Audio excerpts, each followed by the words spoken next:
Hi, thanks for being with me today.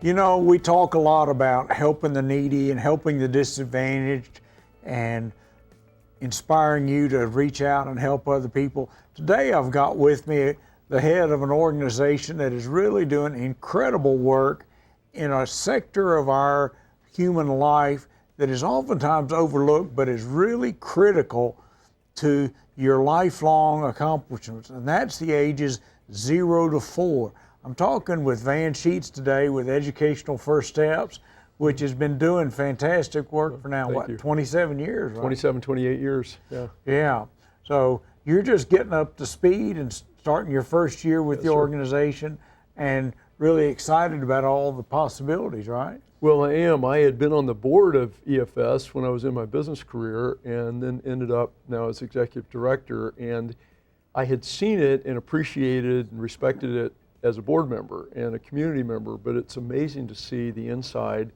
to get to know all the people well and to see the day-to-day interaction with child care centers and the depth of the impact is a great thing to get up for every morning.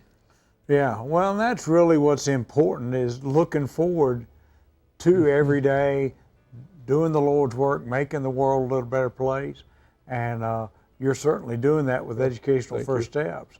And so what exactly is educational, for those that don't know, which is probably most of my audience, what is Educational First Steps really approach to turning these daycare centers into educational facilities? Okay, well, let's start with the scene. In the United States, we don't have education care for children at the years that their brains are forming.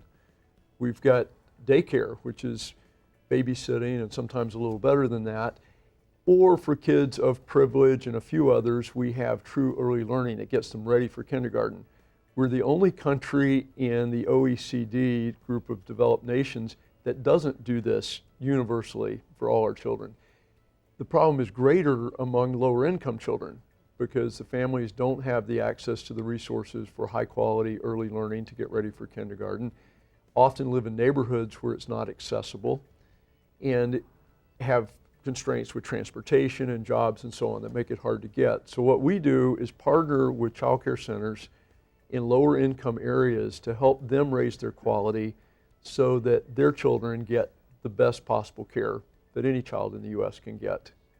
And we started that nearly 28 years ago in Dallas. Your father and others were among the founders of it. And we worked several years with one center, then we added another and another. Now it's over 100 centers in North Texas serving over 6,500 children today.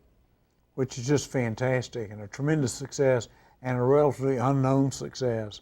And but it's phenomenal. So EFS comes in and doesn't run a center, but just helps them achieve their potential, right? That's right. We meet the centers, and there are, for example, you and I are sitting in Dallas County, which has over 700 child care centers for children below kindergarten, and we work with several dozen of those, actually several score of those, and we go in to decide whether to partner with them and first say what percentage of their children are low income as defined by the federal government, which was roughly considered an income below $30,000 a year for a family of 4. The formulas are a little more complicated, but that tells you the order of magnitude. If they have a very high percentage of children in that category, then we go to the next step and understand their potential and the willingness of their director, their owner, their team to get it to quality, because it's a big investment, it's a big emotional investment, and it's a 3 to 4 year process. And if they are deeply committed to that and want the partnership, then we enter into that, and we have a progression through 4 steps to help them get to quality. And it's not our definition, it's national accreditation. That's when we say they've reached it, and we have never gotten a center all the way to that level and had them not succeed in being accredited. So then we partner with them long term. After they're nationally accredited at that level of quality, we help them stay there, and we help them continue to improve from that point to be economically viable, which is tough. It's not a business where everybody gets wealthy, and to continue to provide high quality early learning for the kids that come through there. So we've got some centers now that, well, we have one that we've been with for nearly 28 years, the first one. I was just down there a few Saturdays ago helping a project where they were redoing a playground for 2-year-olds, which is a special playground with a gate around it and all of that. But it was a fun Saturday there with a group of volunteers. Then we've got others that we just took on a few weeks ago at the other end of the spectrum, and they are several years away from national accreditation. Well, that's great. So the path to national accreditation really is quite an accomplishment for a low-income center that might actually be in danger of losing its charter or its license from the state if they, there's a lot of hurdles to overcome just to remain in good standing with the state. That's very true. Reaching national accreditation is not a small matter, even for a center with great resources and affluent families dropping off their kids in the mornings. It's daunting to meet all the requirements. The National Accrediting Commission standards are so broad. They start with how do you change a diaper and where are the fire extinguishers, and they go all the way through deep psychology of what's the emotional, social development of a child who's 4 years old. There are 224 standards in that particular accreditation process, and we break down each one of them into subcomponents to help the centers learn and prepare to master those.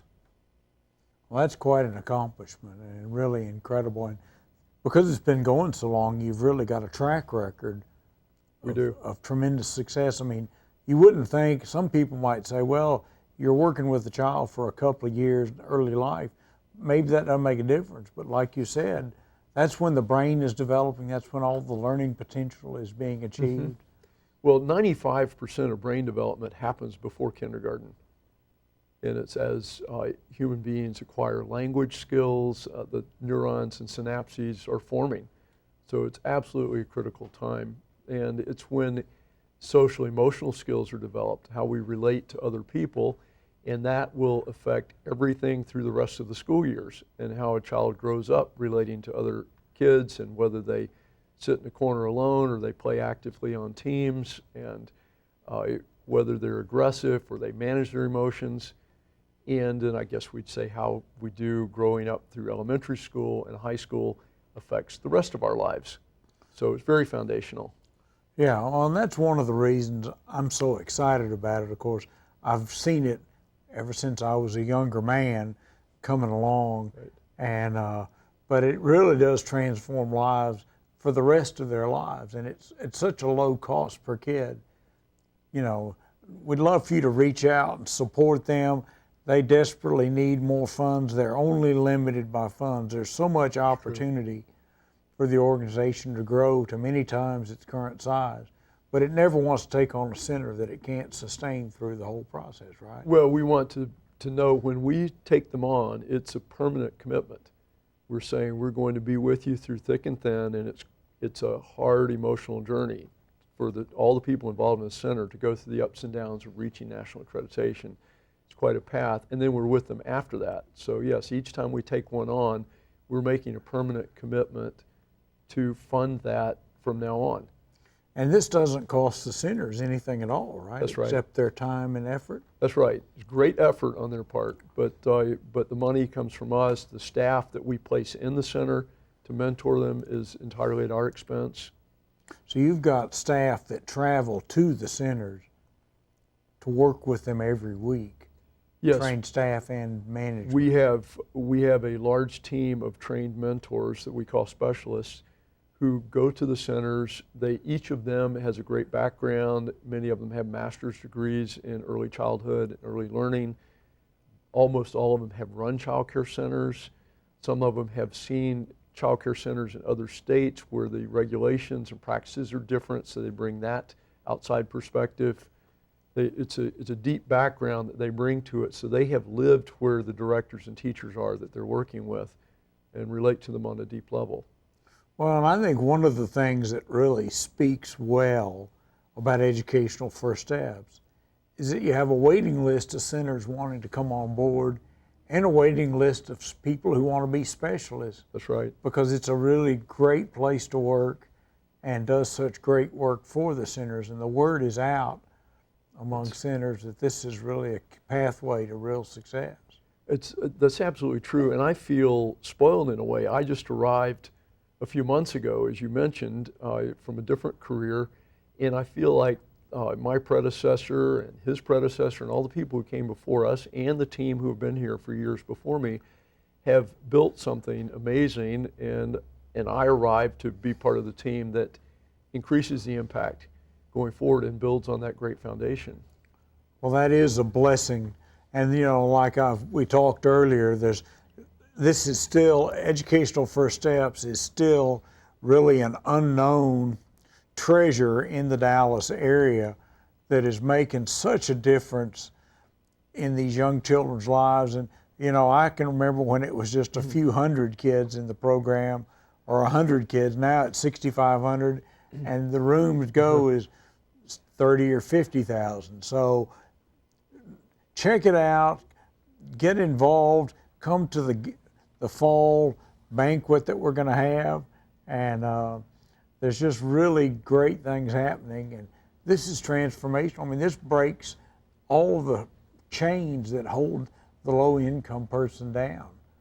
Well, it's failure to complete school, possible life of crime, early pregnancy, et cetera, et cetera. And we see these kids breaking out of that cycle with just these first few years of instruction. it is life-changing. It's, I think, one of the most fun things for me. I enjoyed my career in business, but now I joke with friends in business that I have a job where I get to play kickball with 4-year-olds some days when I drop by a center, and I do try to spend several hours a week face-to-face in the centers trying to understand what the directors are dealing with on a day-to-day basis.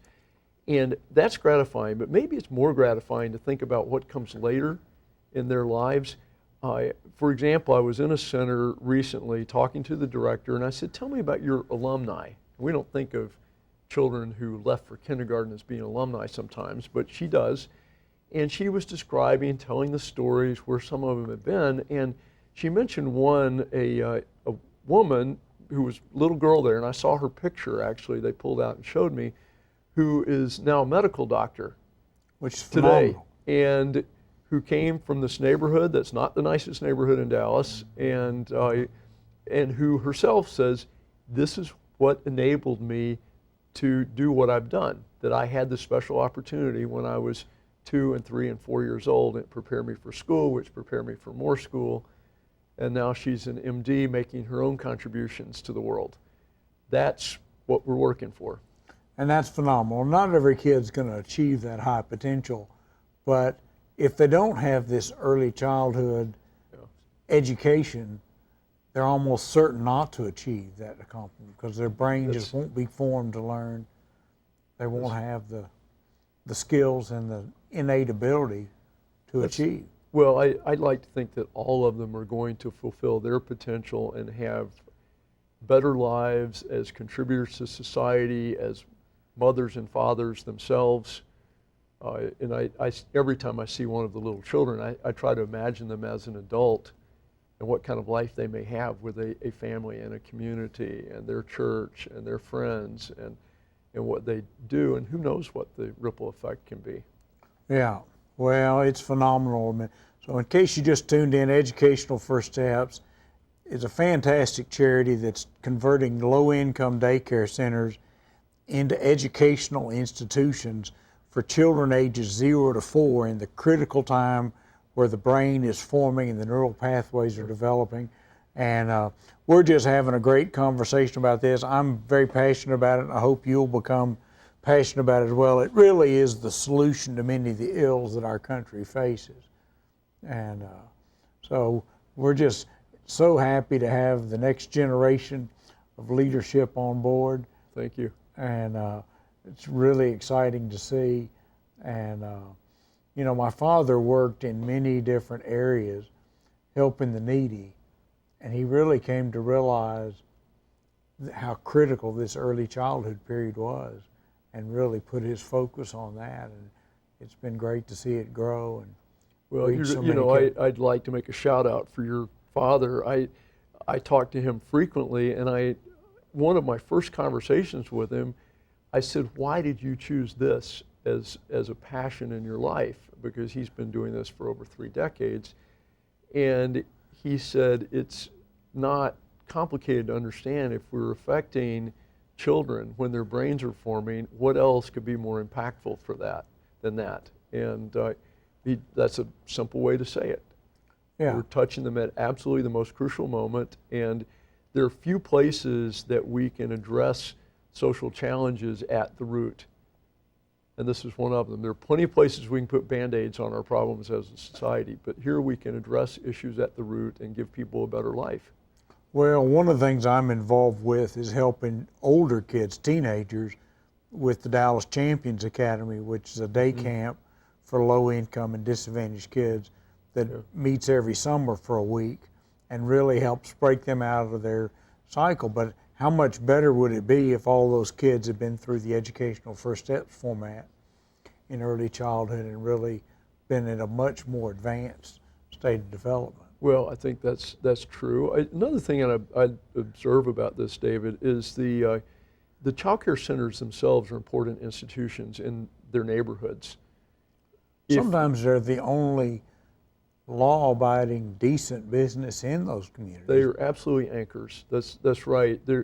If you live in a neighborhood where there is a restaurant here and a coffee shop there and a church down the street, you might not appreciate that there are plenty of neighborhoods that don't have these anchor institutions for the community that sort of pull people together. And in the places where our centers are, often the centers are very important meeting places in the community, not just for the parents in there, but events are held, and the people who run the centers are important members of the community and leaders that others look to. I was in a center in Dallas to attend a Dad's Club meeting and to see the fathers in that neighborhood drop in. There's not another place in that neighborhood where they would go and have this kind of interaction. Well, that's phenomenal. You know, that's one of the things I love about the way Educational First Steps works. It partners with centers coming in alongside them instead of trying to be top down and taking over control of the center. They give the success to the owner of the center, to the manager of the center, who's oftentimes a minority person themselves and is achieving some measure of success by running a successful business. And so they give all that glory, all the glory for accreditation and everything to the center. Well, it's not a matter of giving it. They won't get it unless they own it and achieve it. We don't achieve it, they achieve it. We help, but we do listen to them. We don't say, I'm here from another neighborhood to help you or something, or I have a hammer and I need a nail since that's my tool. We work with them from where they are. Each one brings a different skill set, different strengths, different things they have to work on to get to quality for the children.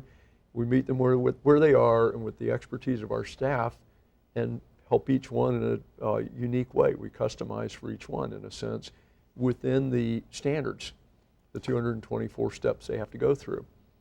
Well, and this isn't just a South Dallas charity. This is spread across the Metroplex now, right? We're in 6 counties in North Texas. We began in South Dallas 28 years ago, but we're now across the Metroplex. We're partnered with 32 centers in Fort Worth and Arlington and surrounding areas, so we're quite significant on the western side of the Metroplex and throughout. And there's still hundreds of centers in North Texas that we haven't touched yet, but we have the foundation to grow into that. Yeah, you got the capacity to grow to 200 centers, whatever the number is that the support comes in. But that's right. Given the support, we can grow. I wouldn't throw around numbers, or if I did, I'd pick even bigger numbers. But I think it's always about the next one, and where can we have, which one can we help and be impactful next? Is the one that we're most focused on, and maintaining where we are with the existing 100. Yeah, which is so important to not just do a flash in the pan, but to have real lasting success. Yeah. And you know, it's so fantastic. The first center is still on board, doing great, educating children, and really making a difference in lives. And you know, that 6,500 number just grows and grows over time. It does, and it's many more than that who are now out. The children who have been through and gone on to kindergarten and gone on to elementary school and so on. The one I mentioned who went on to medical school. Well, that really, time does fly by, and it's wonderful to see success stories like the young lady that got her medical degree and credits early childhood education as being part of the catalyst that helped her achieve her potential. Yeah. And that's what it's all about. Many times we think that the low-income people lack this and lack that or can't achieve what Educational First Steps proves with its large study that was done studying outcomes of children is really that you can really change the equation by intervening in those first years of life, stimulating the young mind, developing those neural pathways, and that's what Educational First Steps is all about. And I hope you'll go to their website, get involved with them, and learn all that you can learn about this critical, wonderful thing that's being done that needs to be replicated across the country. Like Van said, it's not happening universally in this country because we have really let the ball drop in this country about not educating the very young when their brains are forming and everything is happening on their behalf. So really exciting stuff going on, and the only thing we need is more support. That's right. Well, David, you mentioned something else that's on my mind in our work. I think sometimes we don't understand the lives of other people. We might think in superficial ways that we do, but in the United States, we tend to be separated, and people with more resources live in certain neighborhoods, and with less resources are in different neighborhoods, and schools are different, the institutions are different. And it's easy to sit at a distance and say, why doesn't that person do something different? Why doesn't she have a better diet? Why doesn't he drive a better car? Whatever may cross our mind. And I think we have to remember that people with low income and low resources are living under stresses that people with more affluence don't appreciate. I know that, for example, if I'm late for a meeting or late for the airport or something, I'm likely to leave something on the kitchen counter on my way out the door because my mind is occupied with being late for where I'm going. Imagine living every day of your life with the stresses of scarcity. It's not about I'm late for something. It might be that, but it might be I'm not sure how I'm going to pay the rent tomorrow. My cell phone is going to be cut off in 2 days and I don't know how I'm going to come up with the money. Those things are constant pressures for many people, and I don't mean people who at the very bottom. I think that's true for 40% of Americans. And that makes it hard to make good decisions, or it means that what I might from a distance and from relative affluence think was a bad decision, but if I lived in that person's place, I would say, no, it was very rational.